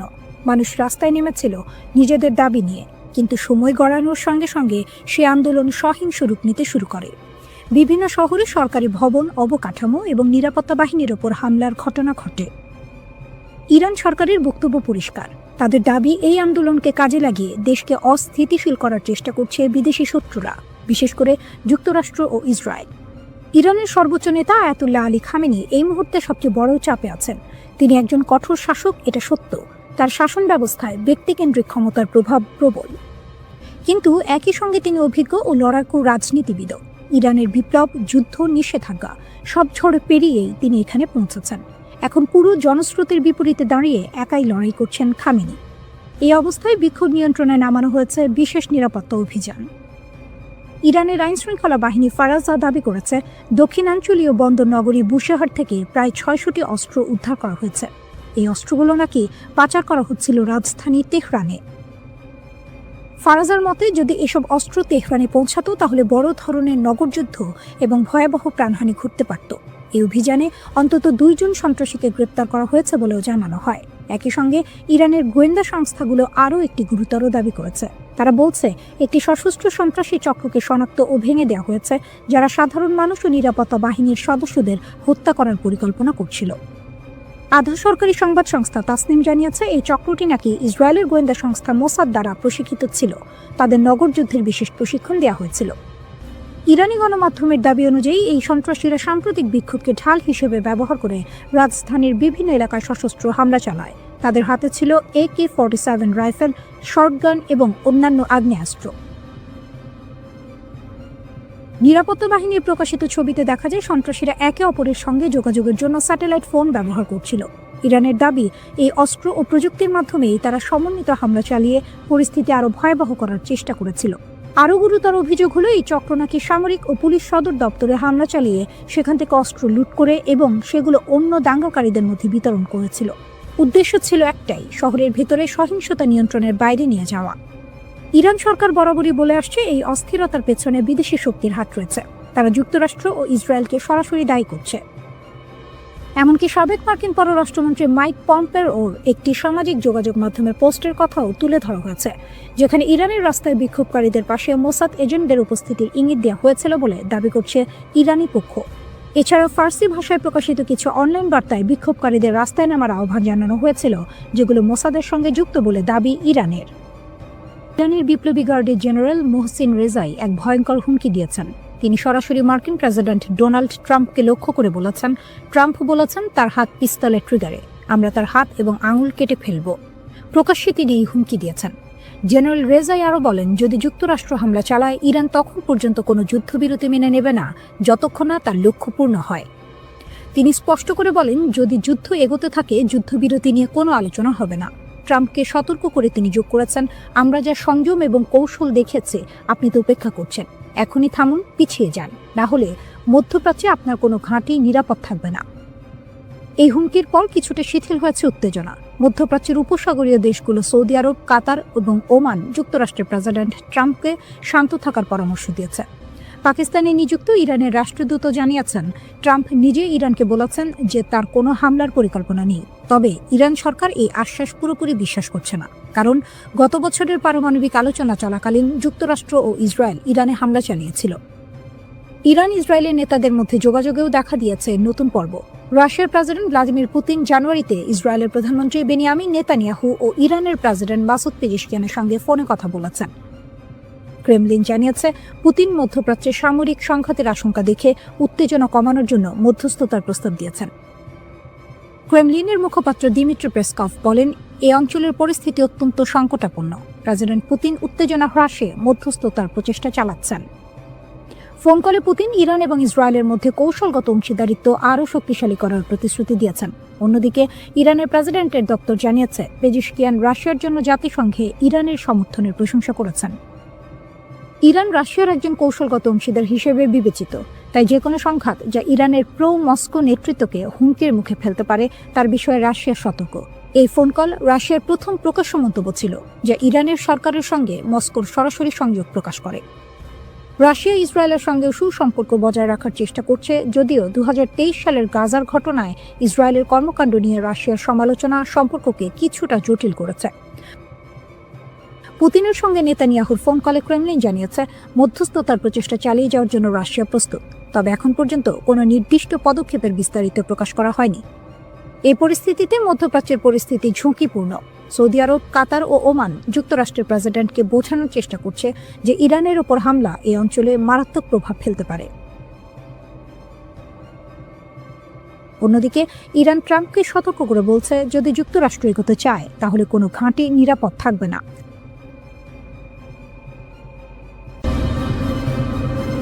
মধ্যপ্রাচ্য যেন বারুদের স্তূপ, একটু হাওয়া লাগলেই বিস্ফোরণ। ঠিক সেই মুহূর্তে এক আঞ্চলিক শক্তি স্পষ্ট করে লাইন টেনে দিল। সেই দেশটি হল তুরস্ক। ইরানকে ঘিরে যখন উত্তেজনা চরমে, যুক্তরাষ্ট্রের প্রেসিডেন্ট ডোনাল্ড ট্রাম্প প্রকাশ্যে ইরানের বিক্ষোভকারীদের সমর্থন জানাচ্ছেন, তখন তুরস্ক বলছে, ইরানের বিরুদ্ধে কোনো সামরিক অভিযান আমরা সমর্থন করি না, একদমই না। তুরস্কের পররাষ্ট্রমন্ত্রী হাকান ফিদান সরাসরি সতর্ক করে বলেছেন, শক্তি ব্যবহার করলে সংকট কমবে না, বরং আরও গভীর হবে। তার ভাষায়, ইরানের সমস্যার সমাধান ইরানের ভেতর থেকেই আসতে হবে, বাইরে থেকে বোমা বা হুমকি দিয়ে নয়। ইরানে যদি বাইরের শক্তি সামরিক হস্তক্ষেপ করে তাহলে কি হবে? তুরস্ক বলছে, পুরো অঞ্চলটাই অস্থিতিশীল হয়ে পড়বে। হাকান ফিদান পরিষ্কার করে বলেছেন, আমরা চাই সমস্যার সমাধান হোক সংলাপের মাধ্যমে। ইরানে ব্যাপক অস্থিরতা হলে সেটা এই অঞ্চলের সহ্য ক্ষমতার বাইরে চলে যাবে, তাই আমরা কূটনৈতিক চেষ্টা চালিয়ে যাব। যুক্তরাষ্ট্র ও ইরান মধ্যস্থতাকারী হোক বা সরাসরি আলোচনায় নিজেদের মধ্যে বিষয়টা মেটা। এই বক্তব্যটা খুব গুরুত্বপূর্ণ, কারণ তুরস্ক শুধু মুখে মুখে নয়, বাস্তব কূটনীতিতেও মধ্যস্থতার ভূমিকা নিতে চায়। অন্যদিকে তেহরানও চুপ নেই। ইরানের পররাষ্ট্রমন্ত্রী আব্বাস আরাকচি জাতিসংঘে চিঠি দিয়ে বলেছেন, ইরানের অভ্যন্তরীণ বিষয়ে যে কোনো বিদেশি হস্তক্ষেপ তারা প্রত্যাখ্যান করে। তার দাবি, শান্তিপূর্ণ বিক্ষোভকে বাইরে থেকে নাশকতার দিকে ঠেলে দেওয়া হচ্ছে। তিনি যুক্তরাষ্ট্রের মানবাধিকার বিষয়ক বক্তব্যেরও কড়া সমালোচনা করেছেন। ইরানের বার্তা স্পষ্ট, দেশের সার্বভৌমত্ব ও সীমান্ত রক্ষায় তারা কোনো ছাড় দেবে না। এই উত্তেজনার মধ্যেই আরেকটি নীরব কিন্তু গুরুত্বপূর্ণ ঘটনা ঘটেছে। একসময় চরম প্রতিদ্বন্দ্বী ইরান ও সৌদি আরব আঞ্চলিক নিরাপত্তা নিয়ে আলোচনা করছে। দুই দেশের পররাষ্ট্রমন্ত্রীদের বৈঠক ইঙ্গিত দিচ্ছে, মধ্যপ্রাচ্যের রাজনীতিতে নতুন সমীকরণ তৈরি হচ্ছে। চীন প্রকাশ্যে যুক্তরাষ্ট্রের সমালোচনা করেছে। বেজিং বলছে, কোনো দেশের অভ্যন্তরীণ বিষয়ে হস্তক্ষেপ আন্তর্জাতিক আইনের লঙ্ঘন। তাদের মতে, জাতিসংঘ সনদের ভিত্তিতে গড়া আন্তর্জাতিক আইনই বৈশ্বিক ব্যবস্থার মূল স্তম্ভ। শক্তিধর দেশগুলো যদি এই আইন মানতে ব্যর্থ হয়, তাহলে পৃথিবী আবার জঙ্গলের আইনে ফিরে যাবে। রাশিয়াও একই সুরে কথা বলছে। রুশ পররাষ্ট্রমন্ত্রী সের্গেই ল্যাভরভ বলেছেন, যুক্তরাষ্ট্র নিজেরাই যে আন্তর্জাতিক ব্যবস্থা গড়েছিল, এখন তারাই সেটাকে ভেঙে ফেলছে। তিনি স্পষ্ট করে জানিয়েছেন, ইরান ও রাশিয়ার সম্পর্ক কোনো তৃতীয় পক্ষ ভাঙতে পারবে না। বুশেহর পারমাণবিক বিদ্যুৎ কেন্দ্র থেকে শুরু করে উত্তর দক্ষিণ করিডোর এই সহযোগিতা দীর্ঘমেয়াদী। এই মুহূর্তে তুরস্ক, চীন, রাশিয়া তিন দেশই বলছে, যুদ্ধ নয়, সংলাপই শেষ রাস্তা। কিন্তু ইতিহাস বলে, উত্তেজনার সময় সবচেয়ে কঠিন কাজটাই হলো শান্ত থাকা। এদিকে ইরানে হামলার হুমকির মধ্যে মধ্যপ্রাচ্যে বিমানবাহী রণতরী পাঠাচ্ছে যুক্তরাষ্ট্র। মার্কিন প্রতিরক্ষা দপ্তর পেন্টাগনের নির্দেশে বিমানবাহী রণতরী USS আব্রাহাম লিঙ্কন এবং এর সঙ্গে থাকা স্ট্রাইক গ্রুপ দক্ষিণ চীন সাগর থেকে মধ্যপ্রাচ্যের দিকে যাত্রা শুরু করেছে। যুক্তরাষ্ট্র এর সম্প্রচার মাধ্যম নিউজ নেশনের এক প্রতিবেদনে এই কথা বলা হয়েছে। ভেনেজুয়েলায় অভিযানের কারণে বর্তমানে মধ্যপ্রাচ্য বা ইউরোপে যুক্তরাষ্ট্রের বিমানবাহী কোনো রণতরী মোতায়েন নেই। এমন সময়ে যুক্তরাষ্ট্র মধ্যপ্রাচ্যে বিমানবাহী রণতরী পাঠাচ্ছে। ওয়াল স্ট্রিট জার্নালের প্রতিবেদনে বলা হয়েছে, বর্তমানে ক্যারিবীয় অঞ্চলে যুক্তরাষ্ট্রের 12টি যুদ্ধজাহাজ মোতায়েন করা হয়েছে, আর বর্তমানে মধ্যপ্রাচ্যে দেশটির যুদ্ধজাহাজ রয়েছে 6টি। ইরান এখন রুদ্ধশ্বাস এক সন্ধিক্ষণে দাঁড়িয়ে। রাস্তায় আগুন, স্লোগান, ভাঙচুর। আবার সেই রাস্তাতেই বিপরীত চিত্র, হাজার হাজার মানুষ রাষ্ট্রের পতাকা হাতে নেমে এসেছে সরকার ও সর্বোচ্চ নেতার পক্ষে। দেশ জুড়ে চলমান বিক্ষোভের মধ্যে ইরান কার্যত দুই ধারায় বিভক্ত। সরকারপন্থী সমাবেশে অংশ নেওয়া অনেকেই বলছেন তারা শুরুতে বিক্ষোভী ছিলেন, কিন্তু পরিস্থিতি যখন নিয়ন্ত্রণের বাইরে যেতে শুরু করে তখন তারা সরে দাঁড়ান। তাদের ভাষায় এটা আর প্রতিবাদ নেই, এটা বিশৃঙ্খলা। সেই বিশৃঙ্খলার মুখে তারা নিজেদের দায়িত্ব মনে করছেন দেশকে রক্ষা করা। রাষ্ট্রীয় টেলিভিশনে সম্প্রচারিত ভিডিওতে দেখা যায় তেহরান সহ একাধিক শহরে বিশাল জনসমাবেশ, মানুষ হাতে ইরানের পতাকা, সর্বোচ্চ নেতার ছবি, স্লোগানে মুখর রাজপথ, নেতৃত্বের প্রতি আনুগত্যের ঘোষণা, শক্ত অবস্থানে রাষ্ট্রযন্ত্র ও তার সমর্থকরা। এই অভ্যন্তরীণ উত্তেজনার মধ্যেই আন্তর্জাতিক মাত্রা যোগ করেছে ওয়াশিংটন। মার্কিন প্রেসিডেন্ট ডোনাল্ড ট্রাম্প প্রকাশ্যে হুঁশিয়ারি দিয়েছেন, বিক্ষোভকারীদের ক্ষতি হলে যুক্তরাষ্ট্র কঠোর প্রতিক্রিয়া দেখাবে। তিনি দাবি করেছেন পরিস্থিতি খুব কাছ থেকে পর্যবেক্ষণ করা হচ্ছে। এর আগেও ট্রাম্প ইঙ্গিত দিয়েছিলেন সহিংসতা বাড়লে যুক্তরাষ্ট্র বিক্ষোভকারীদের পাশে দাঁড়াতে পারে। ইরান এই অভিযোগ সরাসরি নাকচ করেছে। দেশটির পররাষ্ট্রমন্ত্রী আব্বাস আরাকচি অভিযোগ তুলেছেন যুক্তরাষ্ট্র ও ইসরায়েল এই অস্থিরতার পেছনে জড়িত। তার দাবি, শান্তিপূর্ণ আন্দোলনকে সহিংসতার দিকে ঠেলে দেওয়ার চেষ্টা চলছে। একই সুরে কথা বলেছেন প্রভাবশালী রাজনীতিক আলী লারিজানিও। তাদের বক্তব্য, ভিতরের দুর্বলতাকে কাজে লাগিয়ে দেশকে অস্থিতিশীল করার চেষ্টা হচ্ছে। সর্বোচ্চ নেতা আয়াতুল্লাহ আলী খামেনি এক বিরল ভাষণে কঠোর অবস্থান স্পষ্ট করেছেন। তিনি বলেছেন রাষ্ট্র ধ্বংসের চেষ্টা সহ্য করা হবে না। তার ভাষায়, ইসলামী প্রজাতন্ত্র ত্যাগের উপর দাঁড়িয়ে আছে এবং প্রয়োজন হলে নিজেকে রক্ষায় শক্তি প্রয়োগ করবে। সরকারি সূত্র জানায় নিরাপত্তা বাহিনী ইতোমধ্যে ব্যাপক ধরপাকড় শুরু করেছে। শত শত মানুষ আটক, বিপুল অস্ত্র উদ্ধারের দাবিও করা হয়েছে। এই পরিস্থিতিতে ট্রাম্পের একটি সামাজিক যোগাযোগ মাধ্যম পোস্ট নতুন করে উত্তেজনা বাড়িয়েছে। সেখানে তিনি লিখেছেন, ইরান হয়তো আগে কখনো এত কাছ থেকে স্বাধীনতাকে দেখেনি। তিনি বলেন, যুক্তরাষ্ট্র সাহায্য করতে প্রস্তুত। কি ধরনের সাহায্য তা স্পষ্ট নয়, কিন্তু তেহরানের কাছে এটি স্পষ্ট বার্তা, বিদেশি হস্তক্ষেপের ইঙ্গিত। বিক্ষোভ যখন টানা দ্বিতীয় সপ্তাহে, তখন সর্বোচ্চ নেতা সরাসরি ট্রাম্পকে আক্রমণ করেছেন। তিনি তাকে অহংকারী আখ্যা দিয়ে বলেছেন তার হাতে ইরানিদের রক্ত লেগে আছে। তিনি সতর্ক করেন, ইতিহাস বলে ক্ষমতার শীর্ষেই অনেক শাসকের পতন ঘটে। ইরানের রাষ্ট্রীয় গণমাধ্যমে দাবি করা হচ্ছে বিদেশি শক্তির মদদে পরিকল্পিত অস্থিরতা তৈরি করা হয়েছে। তাসনিম নিউজ জানিয়েছে 200 জনের বেশি সন্ত্রাসী সংগঠক আটক হয়েছে। গ্রেনেড থেকে শুরু করে আগ্নেয়াস্ত্র, বড় ধরনের অস্ত্রভাণ্ডার উদ্ধারের কথাও বলা হয়েছে। এর ফলে বিক্ষোভের তীব্রতা কমেছে। IRGC-কে সর্বোচ্চ সতর্কতায় রাখা হয়েছে। সাধারণ সেনাবাহিনীর বদলে এই বাহিনীর ওপরই ভরসা করছেন সর্বোচ্চ নেতা, কারণ তাদের আনুগত্য প্রশ্নাতীত। একই সঙ্গে সক্রিয় করা হয়েছে ভূগর্ভস্থ ক্ষেপণাস্ত্র ঘাঁটি। বার্তা স্পষ্ট, ইরান প্রস্তুত দুই দিকেই। ভিতরের একদিকেই সর্বনাশ। ইরান যেভাবে ইসরায়েলিদের জালে ফাঁসালো, একটা বেনামি মেসেজ, একটা টেলিগ্রাম লিঙ্ক আর লোভনীয় অর্থের হাতছানি, এভাবেই ইরান ইসরায়েলের মাটিতে তাদের গুপ্তচর বৃত্তির জাল বিছিয়েছিল। আপাত দৃষ্টিতে নিরীহ ছোট ছোট কাজ দিয়ে শুরু, যা শেষ পর্যন্ত ইসরায়েলের জন্য বিশাল এক মাথা ব্যথার কারণ হয়ে দাঁড়িয়েছিল। কিন্তু আসল চমকটা লুকিয়ে ছিল অন্য কোথাও। 2024 সালের এপ্রিলে ইসরায়েলে ইরানের প্রথম ক্ষেপণাস্ত্র হামলার পর 30 জনেরও বেশি ইসরায়েলিকে ইরানি গোয়েন্দা সংস্থার সাথে কাজ করার অভিযোগে অভিযুক্ত করা হয়। এদের বেশিরভাগেরই গল্পটা প্রায় একই রকম। অজানা নম্বর থেকে আসা একটা মেসেজ, যেখানে সামান্য তথ্যের জন্য বা ছোটখাটো কাজের জন্য মোটা অঙ্কের টাকার প্রস্তাব। প্রথম দিকে কাজগুলো ছিল সহজ, যেমন কোনো পার্কের নির্দিষ্ট স্থানে কালো ব্যাগ পুঁতে রাখা হয়েছে কিনা তা পরীক্ষা করা। এর জন্য মিলত প্রায় $1000 মার্কিন। এরপর যখন লোভের পাল্লা ভারী হতে শুরু করলো, তখন এলো আরও বিপজ্জনক কাজের প্রস্তাব। আদালতের নথি থেকে জানা যায়, গত 1 বছর ধরে ইরানের এই গুপ্তচর বৃত্তির চেষ্টা খুব একটা ফলপ্রসূ হয়নি। তারা ইসরায়েলের উচ্চপদস্থ কর্মকর্তাদের হত্যা করার যে আকাঙ্ক্ষা করেছিল তা পূরণ করতে পারেনি। তবে তাদের কৌশল ছিল মারাত্মক কার্যকর। এত বেশি ইসরায়েলি সাধারণ অভিযান চালাতে রাজি ছিল যে কৌশলগতভাবে গুরুত্বপূর্ণ স্থানগুলির তথ্য সংগ্রহের জন্য গুপ্তচরবৃত্তি অভিযান সফল হতে পারত, যা পরবর্তীতে ইরানি ব্যালিস্টিক ক্ষেপণাস্ত্রের লক্ষ্যবস্তুতে পরিণত হতো। যোগাযোগের পদ্ধতি ছিল বেশ সহজবোধ্য। একটি টেক্সট মেসেজ, যার প্রেরক নিজেকে সংবাদ সংস্থা হিসেবে পরিচয় দিত। মেসেজে প্রায়শই যুদ্ধ সম্পর্কিত তথ্য চাওয়া হতো এবং বলা হতো, আমরা তা কিনতে প্রস্তুত। অন্য একটি মেসেজে আরও সরাসরি বলা হয়েছিল, একটি স্বাধীন জেরুজালেম মুসলমানদের একত্রিত করে, যুদ্ধ সম্পর্কে আমাদের তথ্য পাঠান। এরপরই আসতো টেলিগ্রাম অ্যাপের একটি লিঙ্ক, যেখানে নতুন করে কথোপকথন শুরু হতো। মজার বিষয় হলো, এই কথোপকথনে ইসরায়েলি নাম ব্যবহার করা হতো এবং সহজ কাজের বিনিময়ে অর্থের প্রস্তাব দেওয়া হতো। যদি কেউ আগ্রহ দেখাতো, তাহলে তাদের পেপ্যাল বা ক্রিপ্টোকারেন্সির মাধ্যমে টাকা নেওয়ার জন্য একটি অ্যাপ সেট আপ করার পরামর্শ দেওয়া হতো। 29 সেপ্টেম্বর গ্রেপ্তার হওয়া এক সন্দেহভাজনের ঘটনা ছিল চমকপ্রদ। তাকে একটি পার্কে গিয়ে একটি কালো ব্যাগ পুঁতে রাখা হয়েছে কিনা তা পরীক্ষা করতে বলা হয়েছিল। ব্যাগটি ছিল না, কিন্তু নিয়োগকারী একটি ভিডিও পাঠিয়ে তা প্রমাণ করেছিল এবং তাকে $1000 দেওয়া হয়েছিল। এরপর তাকে লিফলেট বিতরণ, পোস্টার লাগানো বা গ্রাফিতি স্প্রে করার মতো কাজ দেওয়া হয়েছিল, যার বেশিরভাগই ছিল ইসরায়েলি প্রধানমন্ত্রী বেনিয়ামিন নেতানিয়াহুর বিরুদ্ধে অবমাননাকর স্লোগান।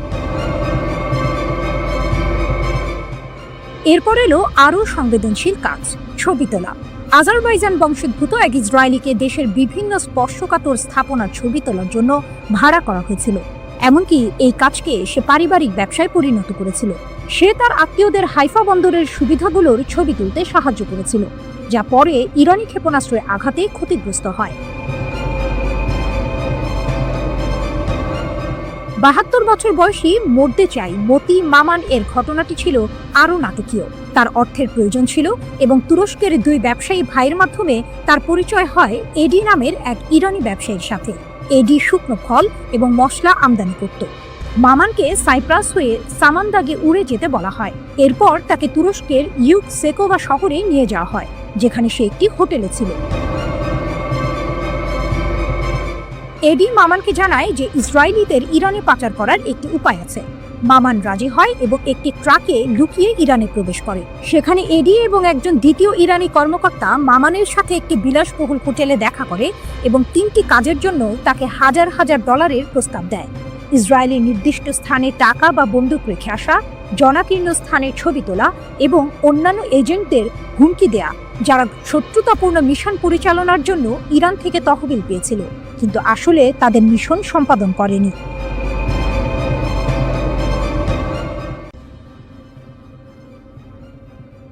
ইসরায়েলের সামরিক ঘাঁটিতে ইরানের ভয়াবহ আঘাত, স্যাটেলাইট তথ্যে চাঞ্চল্যকর মোড়। দীর্ঘ 12 দিনের সংঘাত শেষে ইসরায়েল দাবি করেছিল ইরানের ছোড়া প্রায় 84% ক্ষেপণাস্ত্রই প্রতিহত করা হয়েছে, কিন্তু স্যাটেলাইট চিত্র যেন ভিন্ন গল্প বলছে। টেলিগ্রামের এক প্রতিবেদন অনুযায়ী ওরেগন স্টেট ইউনিভার্সিটির গবেষকদের বিশ্লেষণ করা স্যাটেলাইট চিত্র থেকে জানা গেছে, গত মাসে ইরান অন্তত 5টি ইসরায়েলি সামরিক স্থাপনায় সফলভাবে আঘাত হেনেছে। এর মধ্যে রয়েছে উত্তর, মধ্য ও দক্ষিণ ইসরায়েলের গুরুত্বপূর্ণ লক্ষ্যবস্তু, এমনকি একটি গোয়েন্দা তথ্য সংগ্রহ কেন্দ্র এবং একটি লজিস্টিক ঘাঁটিও। রাডার স্যাটেলাইট ডেটা, লুকানো সত্যের উন্মোচন। এক চাঞ্চল্যকর তথ্য উঠে এসেছে রাডার স্যাটেলাইট ডেটার ভিত্তিতে। এই ডেটা ক্ষেপণাস্ত্র হামলার সাথে সামঞ্জস্যপূর্ণ বিস্ফোরণের ক্ষয়ক্ষতি স্পষ্টভাবে চিহ্নিত করেছে। ইসরায়েলি সামরিক বাহিনী কঠোর সেন্সরশিপ আইনের কারণে এই হামলার তথ্য আগে প্রকাশ করেনি। এমনকি যোগাযোগ করা হলে ইসরায়েলি সেনাবাহিনী এই বিষয়ে কোনো মন্তব্য করতে অস্বীকৃতি জানিয়েছে।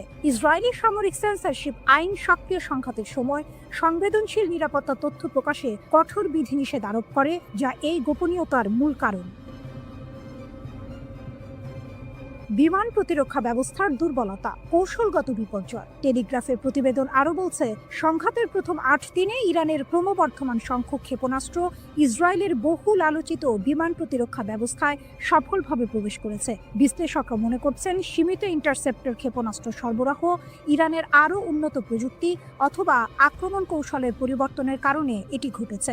ইরান ইসরায়েলের বিমান প্রতিরক্ষা ব্যবস্থাকে পরাজিত করার জন্য এক অভিনব কৌশল ব্যবহার করেছে, সমন্বিত ড্রোন এবং ক্ষেপণাস্ত্র হামলা। এই কৌশল অনুযায়ী আত্মঘাতী ড্রোনগুলো প্রথমে নিক্ষেপ করা হয়, যা ইসরায়েলি প্রতিরক্ষা ব্যবস্থাকে ব্যস্ত ও বিভ্রান্ত করে তোলে। যখন প্রতিরক্ষা ব্যবস্থা ড্রোনগুলোকে প্রতিহত করতে ব্যস্ত থাকে, তখন মূল ক্ষেপণাস্ত্রগুলো সফলভাবে লক্ষ্যবস্তুতে আঘাত হানে। নাম প্রকাশ না করার শর্তে টেলিগ্রাফকে একজন জ্যেষ্ঠ ইরানি কর্মকর্তা বলেছেন, এই ড্রোন ব্যবহার ছিল ইসরায়েলি প্রতিরক্ষা ব্যবস্থাকে পরাস্ত করার একটি ইচ্ছাকৃত কৌশল। ড্রোন নিক্ষেপের মূল লক্ষ্য হল তাদের সিস্টেমগুলোকে ব্যস্ত রাখা, ওই কর্মকর্তা বলেন।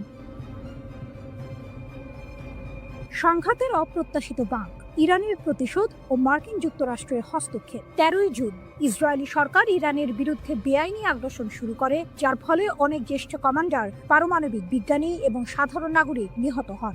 এর প্রতিক্রিয়ায় ইরান 24 ঘন্টারও কম সময়ের মধ্যে ক্ষেপণাস্ত্র ও ড্রোন হামলা চালিয়ে প্রতিশোধ নেয়। এরপর ট্রু প্রমিস 3 এর অধীনে ধারাবাহিক প্রতিশোধমূলক অভিযান চালানো হয়। যুদ্ধ আরও তীব্র হয় যখন 22 জুন মার্কিন যুক্তরাষ্ট্র ইসরায়েলের পক্ষে যুদ্ধে প্রবেশ করে। মার্কিন বোমারু বিমান আন্তর্জাতিক আইন লঙ্ঘন করে 3টি ইরানি পারমাণবিক স্থাপনায় আঘাত হানে। এর জবাবে ইরান আত্মরক্ষার জন্য কাতারের আল উদেইদ বিমান ঘাঁটিতে ক্ষেপণাস্ত্র হামলা চালায়, যা পশ্চিম এশিয়ার বৃহত্তম মার্কিন সামরিক বিমান ঘাঁটি। অবশেষে যুদ্ধবিধ্বস্ত ইসরায়েলি সরকার 24 জুন একতরফাভাবে একটি যুদ্ধবিরতি চুক্তি মেনে নিতে বাধ্য হয়।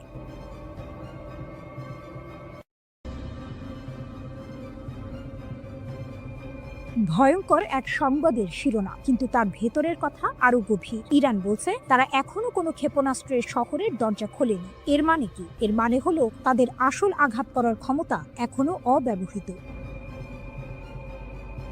ইরানের নীরব সংকেত যে হামলা এখনো হয়নি। ইরান বরাবরই বলে আসছে তাদের সশস্ত্র বাহিনীর প্রতিটি পদক্ষেপ সুদূর প্রসারী পরিকল্পনার অংশ, তাৎক্ষণিক প্রতিশোধ নয়। যখন ইসরায়েলি দখলদারিত্ব যুদ্ধের শেষ দিনে ইরানের নিরাপত্তা কেন্দ্রগুলোতে হামলা চালায়, তখন বিশ্ব অবাক হয়েছিল ইরানের শান্ত প্রতিক্রিয়ায়। কিন্তু ইরানের এই আপাত নীরবতার পেছনে লুকিয়ে আছে এক গভীর কৌশল।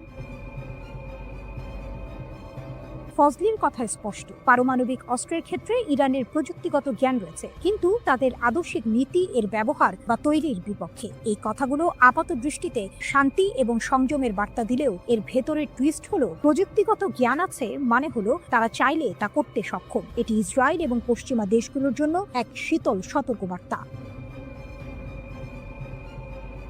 ইউরেনিয়াম সমৃদ্ধকরণ আপোষ নেই। ইরানের উপপররাষ্ট্রমন্ত্রী মাজিদ তখত রাভাঞ্চি জোর দিয়ে বলেছেন, মার্কিন ইসরায়েলি হামলা সত্ত্বেও ইরান তার পারমাণবিক কর্মসূচিতে অটল। তারা জাতীয় চাহিদা অনুযায়ী ইউরেনিয়াম সমৃদ্ধকরণ চালিয়ে যাবে। এর অর্থ আমেরিকা বা ইসরায়েলের কোনো হুমকি ইরানকে তার পথ থেকে সরাতে পারছে না। এটি কেবল একটি বিবৃতি নয়, এটি এক ধরনের চ্যালেঞ্জ। তখত রাভাঞ্চি বলেছেন, ইরান সংলাপের জন্য উন্মুক্ত, কিন্তু এখানেও আছে একটি বড় শর্ত। ভবিষ্যতের আলোচনার জন্য আমেরিকার পক্ষ থেকে বিশ্বাসযোগ্য গ্যারান্টি প্রয়োজন। ইরান চায় আমেরিকা তাদের বোঝাক যে আলোচনার সময় তারা সামরিক শক্তি ব্যবহার করবে না। এটি ইরানের পক্ষ থেকে একটি কড়া বার্তা। যদি আমেরিকা ইরানের বিশ্বাস অর্জন করতে না পারে, তাহলে আলোচনার কোনো সম্ভাবনাই নেই। এই শর্তটি অত্যন্ত গুরুত্বপূর্ণ, কারণ এটি স্পষ্ট করে দিচ্ছে যে ইরান শুধুমাত্র কথার কথা নয়, কাজের প্রমাণ চাইছে। আসল টুইস্ট হলো, ইরান যখন বলছে তারা এখনো কোনো ক্ষেপণাস্ত্র শহরের দরজা খোলেনি, তার মানে হলো তাদের প্রকৃত সামরিক সক্ষমতা এখনো অব্যবহৃত। তারা তাৎক্ষণিক প্রতিক্রিয়া দেখাচ্ছে না, কারণ তাদের পরিকল্পনা দীর্ঘমেয়াদী। তারা হয়তো এমন একদিনের জন্য অপেক্ষা করছে যখন তাদের আঘাত হবে অপ্রতিরোধ্য। পারমাণবিক অস্ত্রের প্রযুক্তিগত জ্ঞান থাকা সত্ত্বেও তা ব্যবহার না করার কথা বলা, কিন্তু ইউরেনিয়াম সমৃদ্ধকরণ চালিয়ে যাওয়া, এই দুইয়ের মধ্যে একটি সূক্ষ্ম টানাপোড়েন রয়েছে। ইরান হয়তো বোঝাতে চাইছে যে তাদের ক্ষমতা আছে, কিন্তু তারা তা সংযত রাখছে। এই সংযমই তাদের সবচেয়ে বড় কৌশলগত অস্ত্র। তারা সংলাপের জন্য উন্মুক্ত, কিন্তু শর্ত দিচ্ছে আমেরিকার বিশ্বাসযোগ্যতার উপর। এর মানে ইরান দুর্বল নয়, বরং তারা চাইছে শক্তিশালী অবস্থানের ভিত্তিতে আলোচনা করতে। আগামী দিনে এই পরিস্থিতি কোন দিকে মোড় নেয় তা দেখার জন্য বিশ্ব অধীর আগ্রহে অপেক্ষা করছে। ইরান বলছে ইসরায়েলের সাথে যুদ্ধে ব্যবহৃত ক্ষেপণাস্ত্র শক্তির মাত্র 1/4। ব্রিগেডিয়ার জেনারেল আলী ফজলি দাবি করেছেন, সেজ্জিল ক্ষেপণাস্ত্র ইসরায়েলকে অবাক করে দিয়েছিল। তিনি জানিয়েছেন, ইরান বছরের পর বছর ধরে শত্রুর সাথে যে কোনো সম্ভাব্য সংঘর্ষের জন্য প্রস্তুতি নিচ্ছে।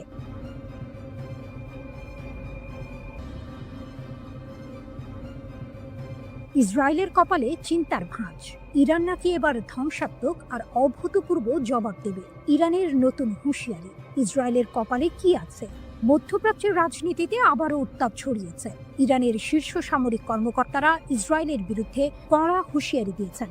ভবিষ্যতে কোনো আগ্রাসন চালালে ইরান নাকি জোরালোভাবে লড়াই করবে। তাদের কথা শুনে মনে হচ্ছে এবার পরিস্থিতি আরও গুরুতর হতে চলেছে। ইরানের শীর্ষ সামরিক কমান্ডার মেজর জেনারেল আমির হাতামি জোর দিয়ে বলেছেন যে ইরানের সেনাবাহিনী যে কোনো আগ্রাসনের বিরুদ্ধে কঠিন লড়াই করবে এবং নিজেদের সার্বভৌমত্ব রক্ষা করবে। তিনি গর্ব করে বলেছেন, ইসরায়েলি আগ্রাসনের বিরুদ্ধে ইরানের বিমান প্রতিরক্ষা সফলভাবে প্রতিরোধ করেছে। এমনকি তিনি দাবি করেছেন, ইরানি জনগণ এবং সশস্ত্র বাহিনী আক্রমণের মুখে ঐক্যবদ্ধ ছিল এবং তাদের লক্ষ্য থেকে কখনো পিছপা হয়নি। এই দাবি যদি সত্যি হয়, তাহলে ইসরায়েলের জন্য এটা একটা বড় দুশ্চিন্তার কারণ হতে পারে। ধ্বংসাত্মক ও অভূতপূর্ব প্রতিশোধের হুমকি। আইআরজিসি এর মুখপাত্র ব্রিগেডিয়ার জেনারেল আলী মোহাম্মদ নাইনি আরও এক ধাপ এগিয়ে সতর্ক করেছেন, ভবিষ্যতে যে কোনো হুমকির ক্ষেত্রে ইরান ধ্বংসাত্মক এবং অভূতপূর্ব প্রতিক্রিয়া জানাবে। তার মানে কি? এতদিন যা দেখেছি তা কিছুই নয়। ইরান কি সত্যিই এমন কিছু করে দেখাবে যা বিশ্ব আগে কখনো দেখেনি? যুক্তরাষ্ট্রের হামলা যুদ্ধের গতি বদলেছে কি? এদিকে ইরানে যুক্তরাষ্ট্র ও ইসরায়েলের যৌথ আগ্রাসনের বহু মাত্রিকতা বিশ্লেষণে রুশ একাডেমি অফ সায়েন্সের ইনস্টিটিউট অফ ওরিয়েন্টাল স্টাডিজের গবেষক লানা রাওয়ান্ডি ফাদাই বার্তা সংস্থা মেহেরের সঙ্গে বিস্তারিত কথা বলেছেন। রুশ বিশ্লেষকের মতে, পারমাণবিক স্থাপনায় মার্কিন হামলা ছিল মূলত সাজানো নাটক। পশ্চিমা মিডিয়ায় তা রীতিমতো ন্যায়কোচিতভাবে স্থাপিত হয়, তবে বাস্তবে এর সামরিক রাজনৈতিক প্রভাব তেমন ছিল না। এটি ছিল হয়তো একটি থিয়েট্রিক্যাল গ্র্যান্ড ফিনালে, যা সংঘাত গরম হয়ে ওঠার আগে একটি সুন্দর সমাপ্তি এনে দেয়। শেষ পর্যন্ত উভয় পক্ষ যুদ্ধবিরতিতে সম্মত হলো কেন? রাওয়ান্দি বলেন, হামলা পাল্টা হামলায় উভয় পক্ষই প্রচণ্ড ক্ষতিগ্রস্ত হচ্ছিল। ইসরায়েল মার্কিন সহায়তায় আকাশ প্রতিরক্ষা বজায় রাখলেও ইরানের ক্ষেপণাস্ত্র হামলা প্রতিহত করা যাচ্ছিল না। তাদের ক্ষেপণাস্ত্র ও সামরিক সরঞ্জামের ঘাটতি ক্রমেই স্পষ্ট হচ্ছিল। এর মাঝে ইরানের হরমুজ প্রণালী বন্ধের হুমকি ও ইয়েমেনি হুথিদের যুক্তরাষ্ট্রের বিরুদ্ধে চুক্তি বাতিল যুদ্ধকে আরও বিস্তৃত করে ফেলতে পারত। এই ঝুঁকি ট্রাম্প প্রশাসনকে একটি দ্রুত সমাপ্তি চাওয়ার দিকে ঠেলে দেয়। এছাড়া রাশিয়া, চীন, কাতার, তুরস্ক, আজারবাইজান সহ একাধিক দেশ কূটনৈতিক চাপ সৃষ্টি করে। ইরানের প্রতিশোধমূলক ক্ষেপণাস্ত্র হামলায় তেল আবিবের দক্ষিণে রিহোবেদ শহরে ইসরায়েলের বিখ্যাত সামরিক সংশ্লিষ্ট গবেষণাগার বাইসমান ইনস্টিটিউট অফ সায়েন্স পুরোপুরি ধ্বংস হয়ে গেছে। ইরানের সরকারি টেলিভিশন চ্যানেল প্রেস টিভির এক প্রতিবেদনে এর বিস্তারিত তুলে ধরা হয়েছে। এতে বলা হয়েছে, সামরিক শিল্প কমপ্লেক্সের সঙ্গে নিবিড়ভাবে যুক্ত ইসরায়েলি শাসন ব্যবস্থার বৈজ্ঞানিক ও সামরিক গবেষণার মূল ভিত্তি হিসেবে গড়ে ওঠা এই প্রতিষ্ঠানটি এখন কার্যত অচল ও বিধ্বস্ত।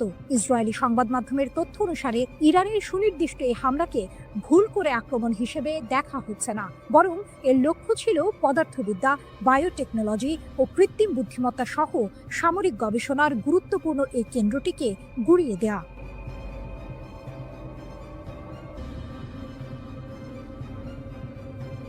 গরম খবর, আবারও উত্তপ্ত মধ্যপ্রাচ্য। ইসরায়েল যদি ফের কোনো ভুল করে, তাহলে নাকি আরও কঠিন থাপ্পড় খাবে, এমনটাই হুমকি দিলেন ইরানের শীর্ষ জেনারেল আব্দুর রহিম মুসাভি। শুনে মনে হচ্ছে এবার বুঝি আর ছোটখাটো হুমকি নয়, আসল যুদ্ধের দামামা বাজছে।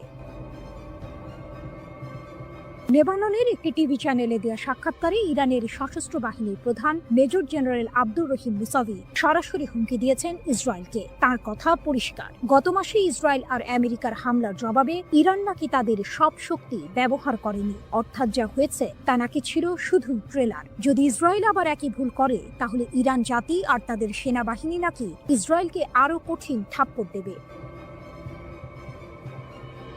13ই জুন ইসরায়েল বিনা প্ররোচনায় ইরানের ওপর হামলা চালায়। সেই হামলায় সামরিক কমান্ডার থেকে শুরু করে পরমাণু বিজ্ঞানী এমনকি সাধারণ মানুষও মারা যান। এর এক সপ্তাহ পর যুক্তরাষ্ট্র যুদ্ধে নেমে পড়ে। আন্তর্জাতিক আইন, জাতিসংঘ সনদ সবকিছু তোয়াক্কা না করে তারা ইরানের 3টি পরমাণু স্থাপনায় বোমা হামলা চালায়।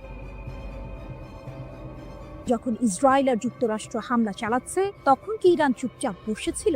মোটেও না। প্রতিশোধ হিসেবে ইরানের সশস্ত্র বাহিনী ইসরায়েলের দখলে থাকা কৌশলগত স্থাপনাগুলোতে আঘাত হানে। এখানেই শেষ নয়, পশ্চিম এশিয়ার সবচেয়ে বড় মার্কিন সামরিক ঘাঁটি কাতারের আল উদেইদ মার্কিন ঘাঁটিকেও তারা টার্গেট করে। এটা শুনে নিশ্চয়ই অনেকেই অবাক হচ্ছেন।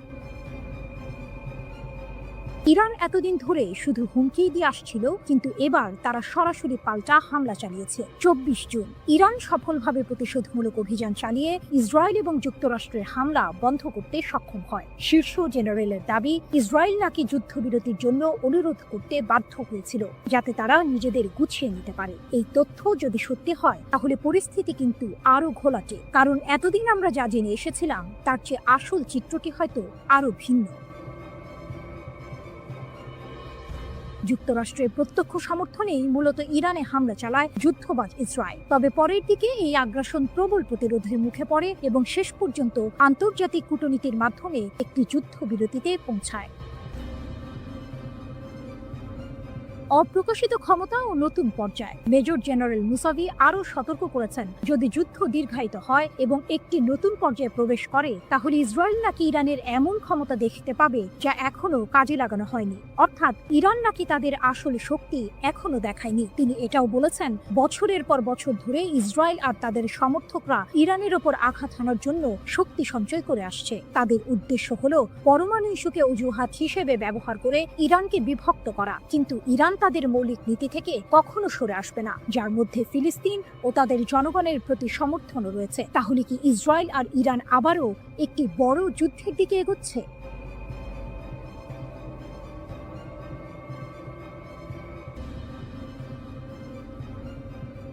ইরান স্পষ্ট জানিয়ে দিয়েছে ইসরায়েলের সঙ্গে তাদের পরবর্তী সংঘাত হবে চূড়ান্ত সংঘর্ষ। রাশিয়ার সংবাদ মাধ্যম আরটিকে দেয়া এক সাক্ষাৎকারে ইরানের একটি সূত্র এই তথ্য নিশ্চিত করেছে। এই ঘোষণা মধ্যপ্রাচ্যে নতুন করে উত্তেজনার পারদ চড়িয়ে দিয়েছে, কারণ ইরান বিশ্বাস করে তারা এখন ইসরায়েলের দুর্বলতা সম্পর্কে ওয়াকিবহাল এবং তাদের হাতে এমন উন্নত ক্ষেপণাস্ত্র রয়েছে যা ইসরায়েলের আকাশ প্রতিরক্ষা ব্যবস্থাকে সহজেই ভেদ করতে পারে।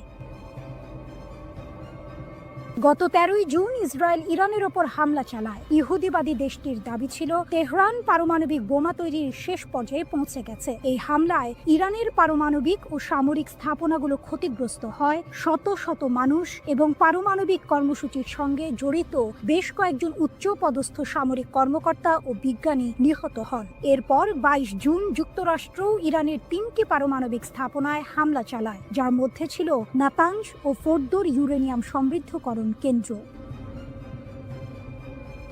তেহরান অবশ্য বরাবরই সামরিক উদ্দেশ্যে পারমাণবিক কর্মসূচি পরিচালনার অভিযোগ অস্বীকার করে আসছে। পাল্টা জবাব হিসেবে ইরান কামিকাজে ড্রোন ও ক্ষেপণাস্ত্র হামলা চালায়, যা সরাসরি ইসরায়েল ও কাতারে অবস্থিত যুক্তরাষ্ট্রের আল উদেইদ বিমান ঘাঁটিতে আঘাত হানে। 12 দিনব্যাপী এই সংঘাত শেষ হয় যুক্তরাষ্ট্রের মধ্যস্থতায় হওয়া এক যুদ্ধবিরতির মাধ্যমে, যা এখনও কার্যকর রয়েছে। ইসরায়েলের দুর্বলতা উন্মোচিত। আরটিকে দেওয়া মন্তব্যে তেহরানের সূত্রটি জানায়, সাম্প্রতিক উত্তেজনার সময় ইরান ইসরায়েলি শাসনের দুর্বলতা শনাক্ত করতে পেরেছে। এটি একটি চাঞ্চল্যকর দাবি যা ইসরায়েলের প্রতিরক্ষা সক্ষমতা নিয়ে প্রশ্ন তুলেছে। সূত্রটি আরও দাবি করে যে ইরানের কাছে এখনও নতুন প্রজন্মের হাজার হাজার ক্ষেপণাস্ত্র রয়েছে এবং যুদ্ধ শুরু হলে প্রতিদিন অন্তত কয়েকশো ক্ষেপণাস্ত্র ইসরায়েলের দিকে ছোঁড়া হবে। যদি এই দাবি সত্য হয় তাহলে ইসরায়েলের আকাশ প্রতিরক্ষা ব্যবস্থার জন্য এটি এক বিশাল চ্যালেঞ্জ হবে। এমনকি উন্নত আয়রন ডোমও এত সংখ্যক ক্ষেপণাস্ত্র মোকাবিলায় কতটা সফল হবে তা নিয়ে সন্দেহ থেকেই যায়। এই সংঘাতের জন্য ইরান শুধু সামরিকভাবেই প্রস্তুত নয়, বরং অভ্যন্তরীণ সমর্থনও পাচ্ছে বলে দাবি করা হয়েছে। সূত্রটি জানায়, দেশের জনগণ এবং প্রবাসী ইরানিদের কাছ থেকে সরকার অভূতপূর্ব সামাজিক সমর্থন পাচ্ছে। এটি নিঃসন্দেহে তেহরানের আত্মবিশ্বাস বাড়াচ্ছে। যদিও ইরান জানে যে কোনো সংঘাতে যুক্তরাষ্ট্র ইসরায়েলের পাশে দাঁড়াবে, তবুও তেহরান এই চ্যালেঞ্জ মোকাবিলা করতে প্রস্তুত বলেও উল্লেখ করা হয়েছে। খামেনির দাবি ও ট্রাম্পের হুঁশিয়ারি। ইরানের সর্বোচ্চ নেতা আয়াতুল্লাহ আলী খামেনি তার সামরিক জবাবের বিষয়ে বলেন, ইসরায়েলি রাষ্ট্র কার্যত ধ্বংসপ্রাপ্ত ও নিষ্ক্রিয় হয়ে পড়েছিল। তার মতে, যুক্তরাষ্ট্রের হস্তক্ষেপ না হলে ইহুদিবাদী শাসন পুরোপুরি ধ্বংস হয়ে যেত। এটি ইরানের পক্ষ থেকে একটি বড় সড় দাবি, যা ইসরায়েলের সামরিক সক্ষমতা নিয়ে গুরুতর প্রশ্ন তৈরি করে। অন্যদিকে যুক্তরাষ্ট্রের প্রেসিডেন্ট ডোনাল্ড ট্রাম্প হুঁশিয়ারি দিয়ে বলেছেন, তেহরান যদি পারমাণবিক কর্মসূচি চালিয়ে যায় বলে যুক্তরাষ্ট্র বিশ্বাস করে, তাহলে আরও হামলা চালানো হবে। ইসরায়েলের প্রধানমন্ত্রী বেনিয়ামিন নেতানিয়াহু ইরানের বিরুদ্ধে আরও হামলার সম্ভাবনা উড়িয়ে দেননি।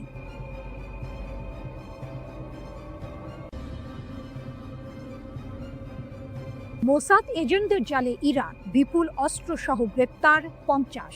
মাত্র 2 সপ্তাহে ইরান 50 জন মোসাদ এজেন্টকে গ্রেপ্তার করে বিশ্বকে চমকে দিয়েছে। ইরানের Islamic revolutionary guard corps IRGC দক্ষিণ পূর্বাঞ্চলীয় সিস্তান ও বালুচেস্তান প্রদেশে এই এজেন্টদের আটক করেছে। শুধু তাই নয়, তাদের কাছ থেকে মার্কিন তৈরি অত্যাধুনিক অস্ত্রশস্ত্র ও সামরিক সরঞ্জাম জব্দ করা হয়েছে।